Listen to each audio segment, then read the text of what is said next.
বহুকাল আগে একটি গ্রামে এক বুড়ি বাস করত। বুড়িটির একটি বিড়াল ও কয়েকটি হাঁস ছিল। হাঁসের ডিম বিক্রি করে তার সংসার চলত। একদিন বুড়ির বাড়িতে কয়েকজন কুটুম আসে। বুড়ি চিন্তায় পড়ে গেল কুটুমকে কি খাওয়াবে। বাড়িতে রান্নার তেমন কিছু নেই।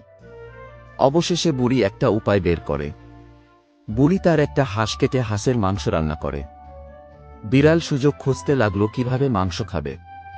দুপুরে কুটুম খেতে বসল। বিড়াল কুটুমের চারদিক দিয়ে ঘোরাফেরা করে আর মিউ মিউ করে ডাকতে লাগল। বিড়ালের ডাক শুনে কুটুম তাকে একটু হাড় খেতে দিল। বিড়াল হাড়টি চিবিয়ে খায় আর মনে মনে ভাবে, হাড়েই এত মজা, মাংসে যেন কত মজা হবে। বিড়াল হাঁসের মাংস কখনো খায়নি, তাই সে কুটুমে পাশে বসে থাকে একটুরা মাংস খাবার আশায়। অবশেষ কুটুম বিড়ালকে একটুকরা মাংস খেতে দেয়। বিড়াল খুব মজা করে হাঁসের মাংস খায় আর মনে মনে ভাবে, এমন মজার মাংস আগে কখনো খায়নি। কুটুম চলে গেল, কিন্তু বিড়াল হাঁসের মাংসের স্বাদ ভুলতে পারল না। বিড়াল অপেক্ষা করতে লাগলো কবে আবার কুটুম আসবে। কিন্তু বহুদিন কেটে যায়, কোনো কুটুম আসলো না। আর বিড়ালের হাঁসের মাংস খাওয়া হলো না। হাঁসগুলোকে চোখের সামনে পুকুরে ভাসতে দেখে বিড়াল লোভ সামলাতে পারে না। বিড়াল মনে মনে ভাবে, কিভাবে হাঁসের মাংস খাওয়া যায়। বিড়াল একদিন ঠিক করে সে পুকুর থেকে একটা হাঁস ধরে মজা করে খাবে। কিন্তু হাঁস ধরা তো সহজ নয়। হাঁস তো প্রায় সবসময় জ্বলেই থাকে।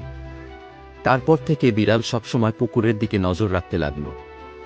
বিড়াল প্রতিদিন পুকুর পাড়ে বসে থাকত, হাঁসগুলো কখন ডাঙায় উঠবে সেই অপেক্ষায়। এইভাবে অনেক দিন চলে যায়। একদিন বিড়াল দেখে হাঁসগুলো পুকুর পাড়ে ঝোপের কাছে বিশ্রাম করছে। বিড়াল পা টিপে তাদের কাছে গিয়ে ঝোপের আড়ালে গিয়ে বসে। সে হাঁসগুলির দিকে তাকায় আর ভাবতে থাকে, কোনো হাঁসটি খেতে বেশি মজা হবে। এই কথা ভাবতে ভাবতে বিড়ালের জিভে জল চলে আসে। অবশেষ বিড়াল বড় ও শক্তিশালী হাঁসে পিঠে ঝাঁপিয়ে পড়ে।